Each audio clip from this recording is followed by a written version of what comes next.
Bom, estamos em setembro. Se tudo der certo, esse vídeo sai antes do dia 7, como estamos também em ano de eleição, ano de fingir ser patriota e escolher o menos bosta para nos governar, acho que com o cenário esquentado entre quase uma guerra civil, fake news no zap e acusações à torta direito, há também o lado positivo do país. Nossa cultura. Nós temos uma cultura, sabia? E se alguém ficar falando de Lei Rouanet aqui nos comentários, sem saber o que é, vai ser censurado, ok? Aqui estamos à base da ditadura. E nada melhor do que falar sobre a cultura brasileira do que falar do filme que quase nos deu um Oscar e que fez um coletivo inteiro em 1998 odiar Shakespeare apaixonado sem ver o filme. Eu sou uma dessas pessoas, tá? Eu não quero nunca ver esse filme na minha vida.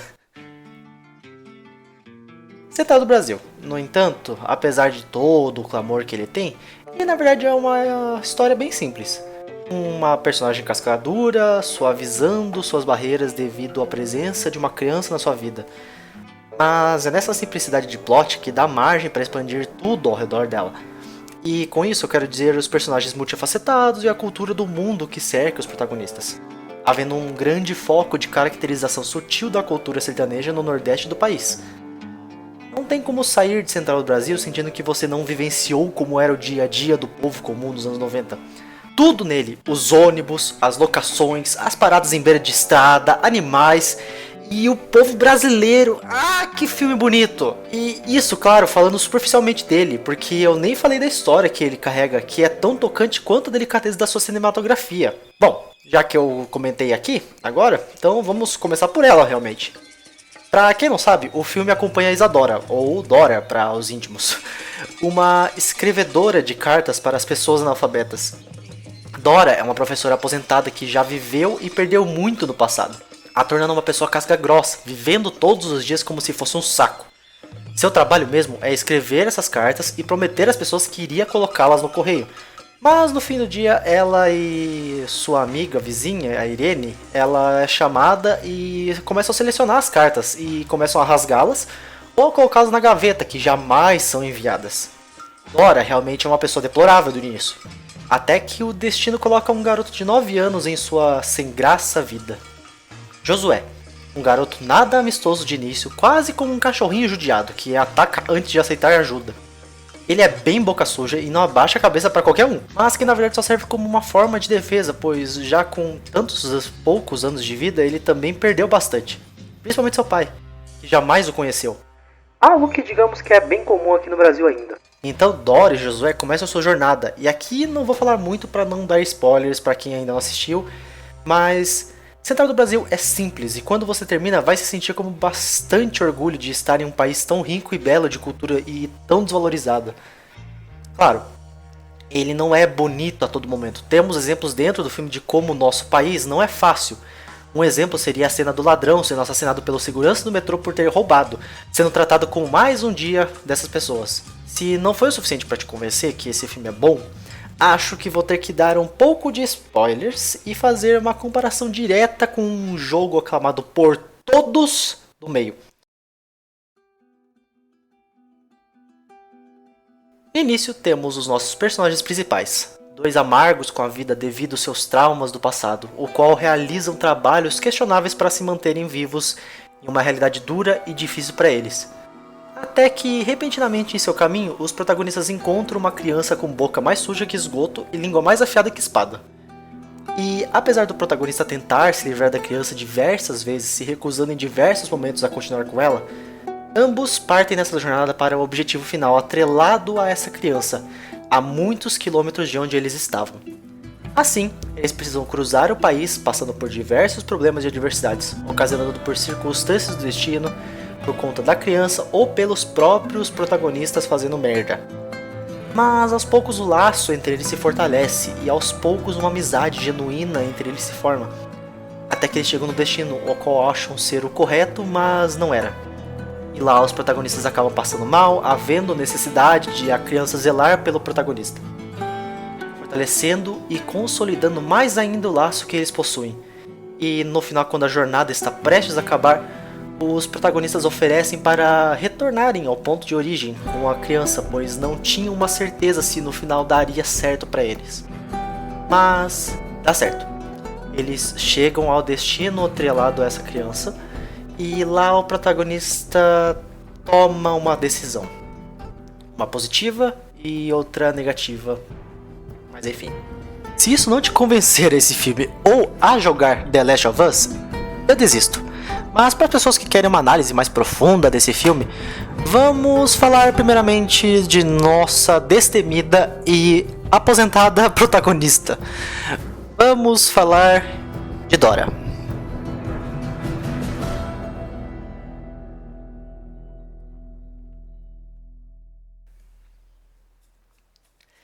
É difícil analisar esse filme e não fazer ligações com a espiritualidade e cristianismo, já que ela é jogada a todo momento em sua tela.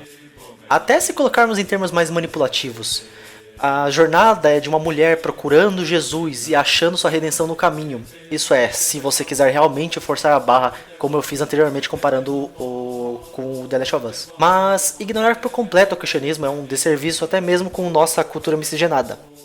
No início do filme, Dora está escrevendo suas cartas ao lado de uma capela, uma das poucas figuras religiosas que se encontram no meio da cidade. À medida que Dora vai se afastando do grande polo que é o rio e indo para dentro do país, para uma das áreas mais remotas, o sertão nordestino, Dora é confrontada diversas vezes com essa cultura alienígena a ela.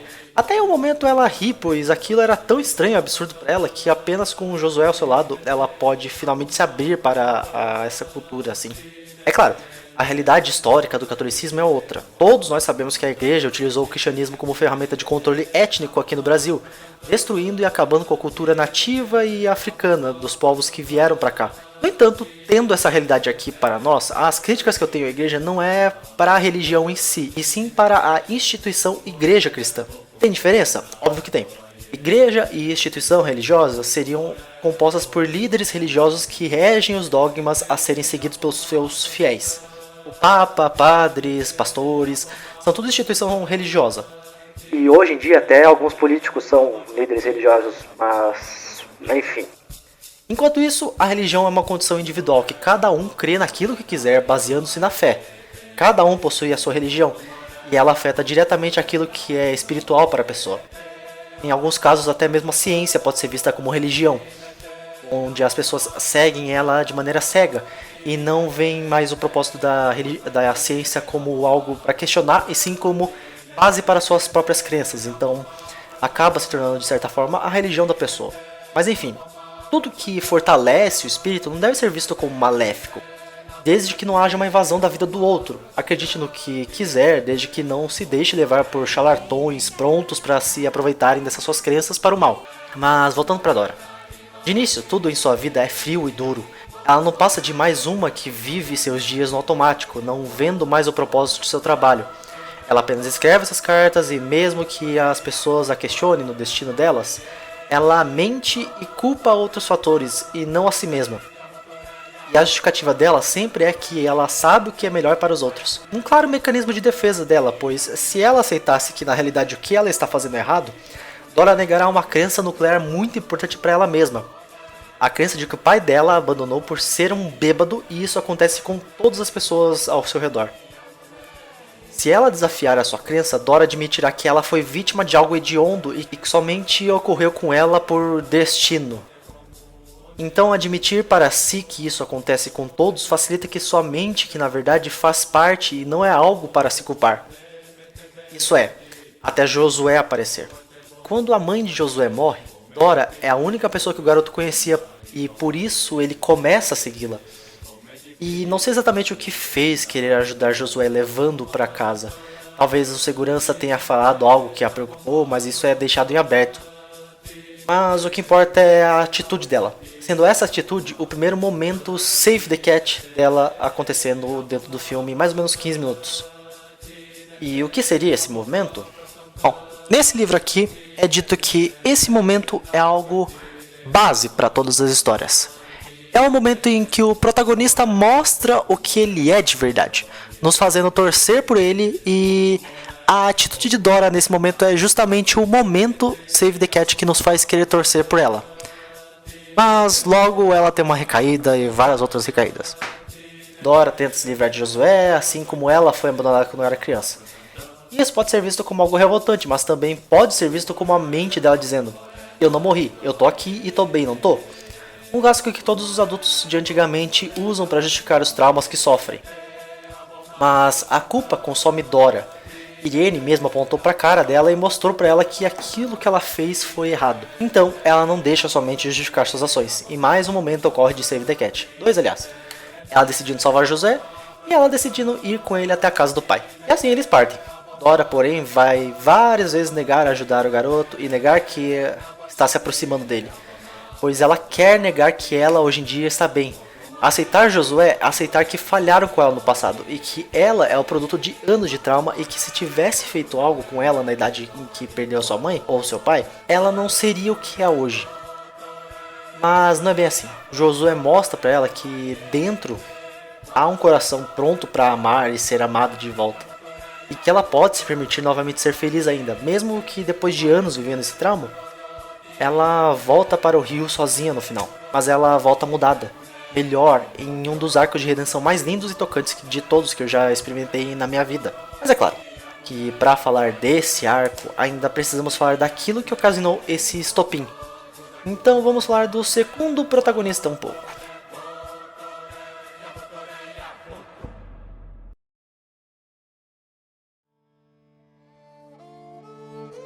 Ok, aqui nesse ponto os usuários de Twitter podem sair, pois vamos falar sobre pais, o que é um tópico muito engatilhado lá no Twitter. Então vamos lá. Josué, um garoto de 9 anos, logo de início é desafiado com a morte de sua mãe, Ana. Eles, ambos viviam sozinhos no Rio de Janeiro, e Josué nunca viu o próprio pai, sendo estabelecido como o maior desejo dele desde a primeira cena que vemos o garoto. Mas com a morte de sua mãe, ele acabou tendo esse sonho desafiado. Isso é, até Dora chegar para ajudá-lo. E apesar de Josué ser uma figura mais reativa, tanto por limitação de uma criança poder fazer pouco nessa situação, o pouco que ele faz gera impacto em nós. Seja pela sua língua afiada, ou pelas sutis formas dele demonstrar carinho para Dora.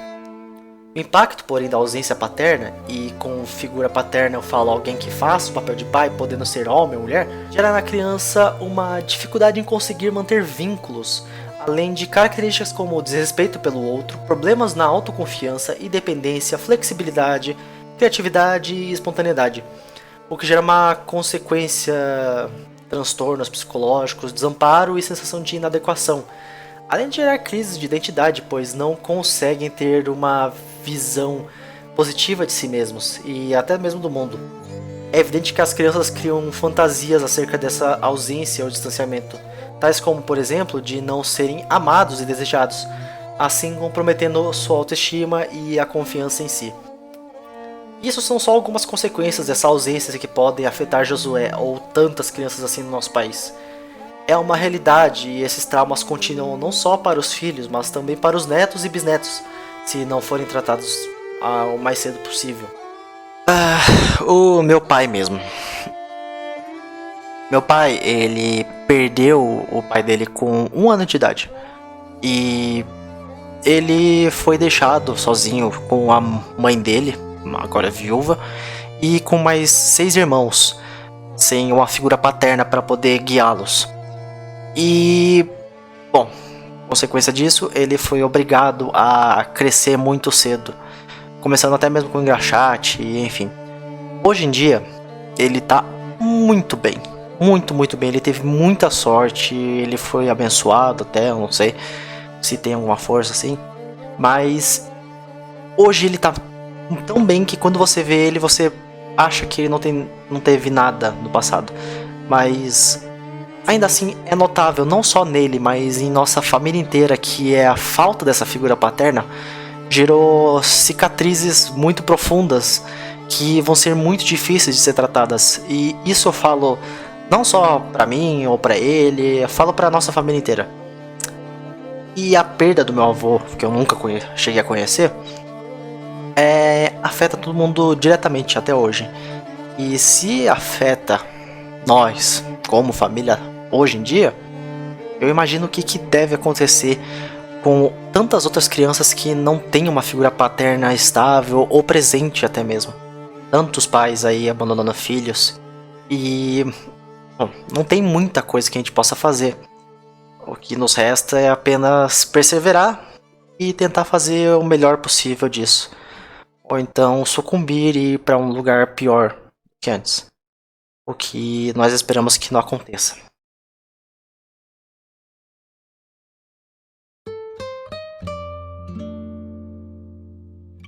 Ok, acho que esse vídeo tá longo o suficiente, até mais que o suficiente para falar a verdade. E se depois desse vídeo você ficou com vontade de ver o filme, vai lá. Acho que vale mais do que a pena do que ficar ouvindo um cara dissecar esse filme na internet. Acreditem, vale bastante. E quem assistiu ao filme, joguem também o The Last of Us. É muito bom também. E ambas as mídias são experiências incríveis de se ter em sua vida. E também não só esse filme brasileiro, mas tantos outros aí são formas incríveis de mídia do nosso país. Muita coisa muito boa e muito desvalorizada, principalmente hoje em dia com o tanto de merda que é compartilhado na internet. E eu acho que esse vídeo é uma forma de a gente lembrar o que é bom do nosso país, sabe? O que é interessante de nós e o que nós podemos valorizar nesses tempos tão obscuros que nós estamos vivendo atualmente. E com tanto de bosta que é falado sobre um ou outro grupo, acho que é bom a gente lembrar o que nos faz bem, o que nos faz ser brasileiro, o que nos faz sermos incríveis como cultura e como população. Então, voltem conscientes, tomem cuidado na rua e é isso, basicamente. Feliz 7 de setembro, obrigado pela nossa independência, viva o Brasil e até o próximo vídeo. Tchau.